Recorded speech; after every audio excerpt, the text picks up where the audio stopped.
Welcome to the only daily podcast focusing on compliance news of the day. Each morning, start your day with a cup of coffee and Tom Fox, the voice of compliance, to hear about 4 of the top compliance, corruption, or leadership stories you will need to start your day.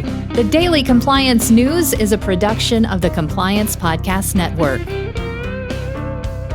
March 7, 2020, the Chinese Investments Banned Edition. First up, from the Financial Times, how the Spanish flu of 1919 can teach businesses today.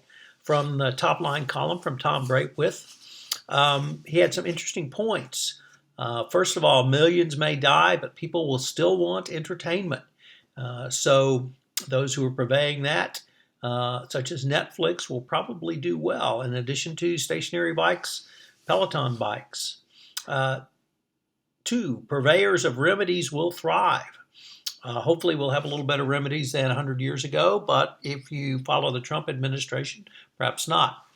Workers are going to suffer. In the gig economy of 2020, this may actually be a positive, as many workers obviously work from home, and that's increasing. Next up, managers should review their pay. If the workers are really suffering because companies are taking a hit, management needs to consider its pay. And finally, and this will tie into another story we're going to have, financial reporting will unravel.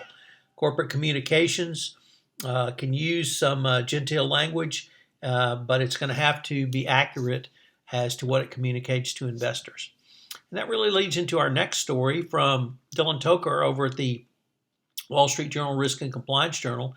As coronavirus spread could complicate corporate anti-bribery efforts. Lawyers are looking for workarounds as companies face delay to time-sensitive internal investigations. Travel restrictions aimed at stemming the spread of the virus could complicate companies' efforts to prevent bribery and corruption, according at least to some lawyers. There's potentially identification of potential misconduct that won't happen, and it's going to be difficult to assess people if you interview them via Skype or some non-visual method, although that video conferencing may have to come into play. So investigations in China, of course, are going to be particularly challenging. Even if you could get lawyers on the ground, they may not be able to get back home, and they may not even be able to interview people. So the perspective is that there are economic opportunities for some companies, but there's also increased risk, and there's less scrutiny because it's a crisis mentality. Nate Edmonds has said, was quoted in the article, that it's a high-risk environment for corruption. And that leads to the biggest, probably, coronavirus news of the day, other than Trump wearing a MAGA hat to the CDC. South by Southwest canceled. And this is the 34th edition of the sprawling Festival of Music, Technology, and Film in Austin. It pumps 50,000 people into the city and, more importantly, $300 million in income to the city of Austin. So a huge hit for the city of Austin from the coronavirus, and it really talks about the danger of the spread.